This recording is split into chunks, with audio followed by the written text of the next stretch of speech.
देखिए, अब अफगानिस्तान में क्योंकि इसका इंतजार हो रहा था कि आखिर वहां पर होता क्या है, सरकार अगर बनती है तो उसका प्रारूप क्या होगा, उसका स्वरूप क्या होगा, और आज इस बात की पूरी संभावना है कि वहां पर सरकार बनेगी।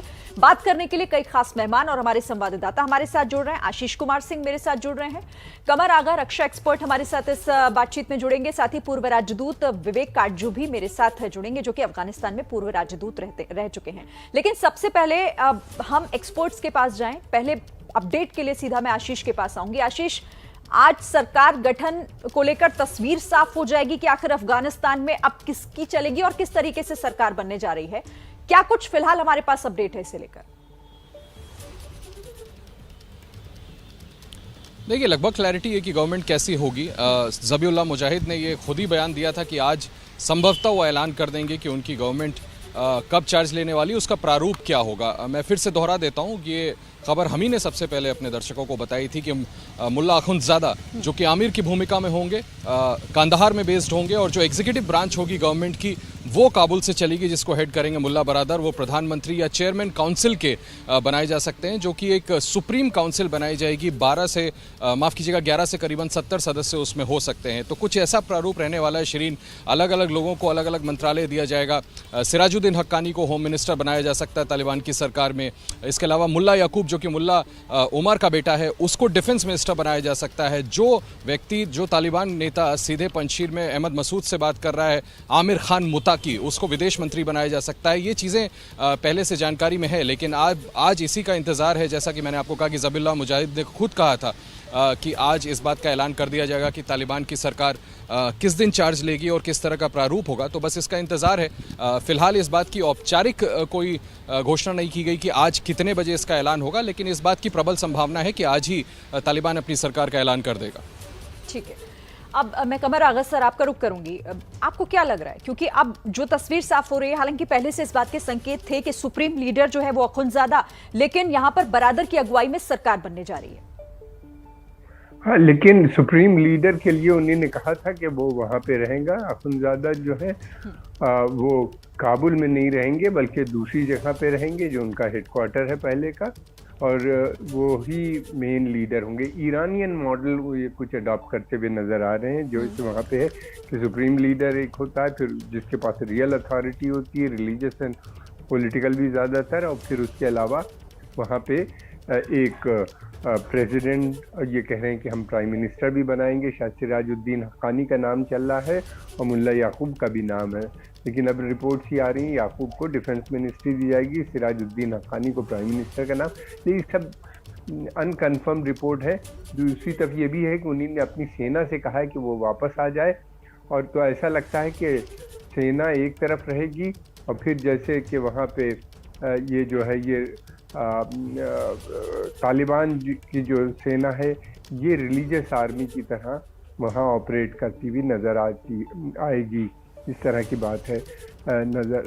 इस तरह कई एक चीज़ें हैं कि ये 2 टियर रहेगा। एक तरफ तो सुप्रीम लीडर की का रहेगा हिसाब, जो अनइलेक्टेड या अनइलेक्टेड तो खैर ये पूरी सरकार ही रहेगी, और दूसरी तरफ ये है कि पॉलिटिकल विंग जो है वो इनके पास रहेगी। मुल्ला बरादर का नाम चल रहा है और यही मेन रहेंगे, और कैबिनेट बनेगी। प्राइम मिनिस्टर का भी नाम चल रहा है, और ये भी कहा गया है कि जितने भी लोग थे क्वेटा शोरा में, उन सबको मिनिस्टर बनाया जाएगा। एक रिपोर्ट ये भी है, और फिर ये भी है कि वहाँ पे अफ़गानिस्तान के अंदर इथनिक ग्रुप्स के लिए भी कहा है कि जो हैं इतने ग्रुप्स, उनको भी लेके आएंगे। तो इनके जो देखना ये क्या बड़े लीडर जो इतने ग्रुप्स के हैं वो आएंगे, या ऐसे ही कोई छोटा मोटा जो तालिबान का समर्थक है उसको लेके आके भी ये घोषित कर देंगे कि ये इंक्लूसिव गवर्नमेंट है।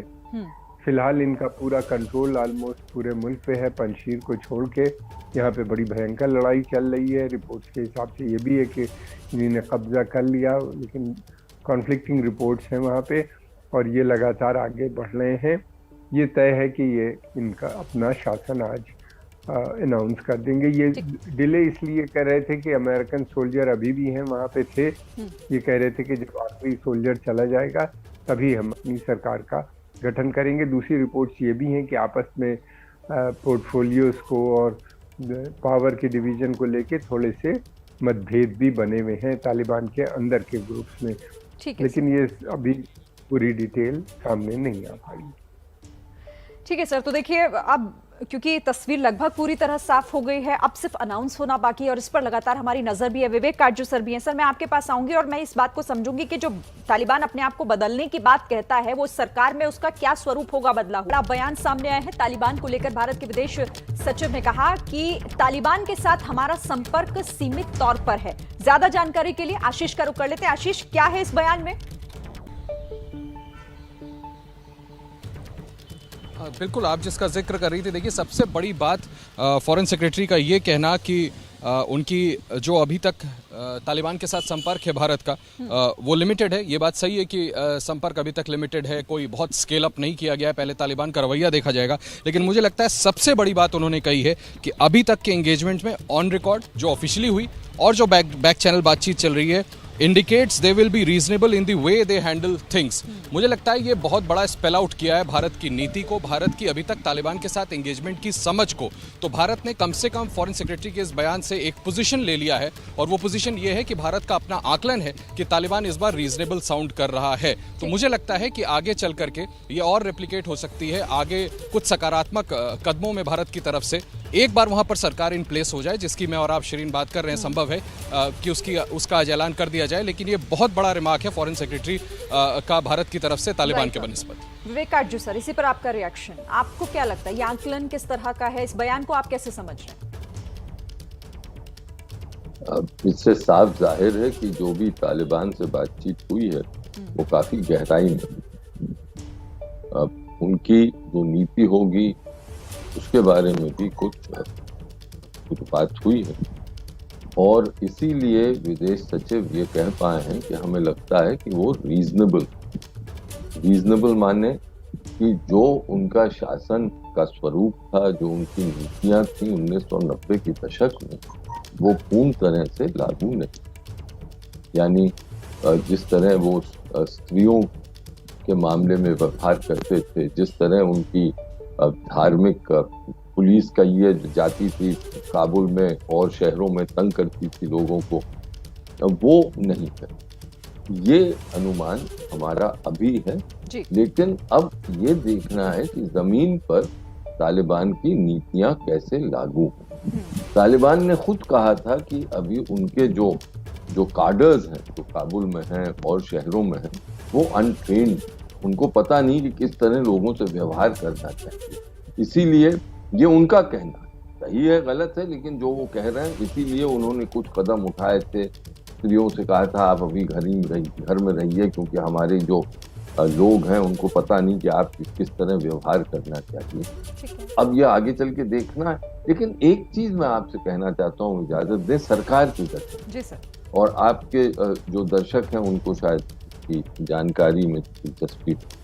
देखिए, अब तालिबान की जो विचारधारा है, धार्मिक विचारधारा है, वो तो एक है और उसके जो सुप्रीम लीडर का काम होगा कि वो धार्मिक विचारधारा कायम रहे।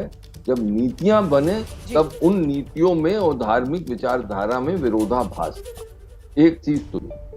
दूसरी चीज, सरकार गठन में मुझे लगता है हो सकता है कुछ इनमें खींचातानी चल रही हो, क्योंकि अफगानिस्तान में जो कबीले होते हैं, वो जो कबीलों के ग्रुप्स होते हैं, वो बहुत ही इंपॉर्टेंट होते हैं। एक तरफ है दुर्रानी, दक्षिण अफगानिस्तान में है, और आज से 250 साल से दुर्रानियों का, जब तक राजा थे, जब तक दाऊद खान थे राष्ट्रपति, तब तक दुर्रानियों का पूरा होल्ड था अफगानिस्तान। दूसरा है गिलजाई, दूसरा, मैं 1 मिनट लूंगा, आधा मिनट लूंगा। दूसरे हैं गिलजाई, मुल्ला उमर गिलजाई है। तीसरे जो हैं वो जदरान है, हक्कानी जो हैं वो जदरान है। और इनमें मुझे लगता है अब खींचातानी चल रही है कि आगे कौन रूल करेगा। और ये बहुत दिलचस्प बात है कि अब भी जो शासन है वो अगर बरादर चलाएंगे तो वो बरादर भी दुर्रानी, वो भी पोपलजाई, तो अब फिर वो एक किस्म से जो वहां के पारंपरिक एक कबीले के चलाता था शासन, उन्हीं के पास वापस जा रहा। यही वजह है ना सर, जिस बात का जिक्र आप कर रहे हैं। आप पहले भी ये बात कह चुके हैं कि इस तरीके से अभी इंतजार थोड़ा और करना होगा, और भारत सरकार का शुरू से ही ये स्टैंड है कि जिस तरह की भी तस्वीरें वहां पर बनेंगी फिर उसी हिसाब से भारत कदम आगे उठाएगा। बहरहाल वक्त मेरे पास इतना ही था। आप सभी का बहुत बहुत शुक्रिया हमारे साथ जुड़ने के लिए, इस बातचीत के लिए।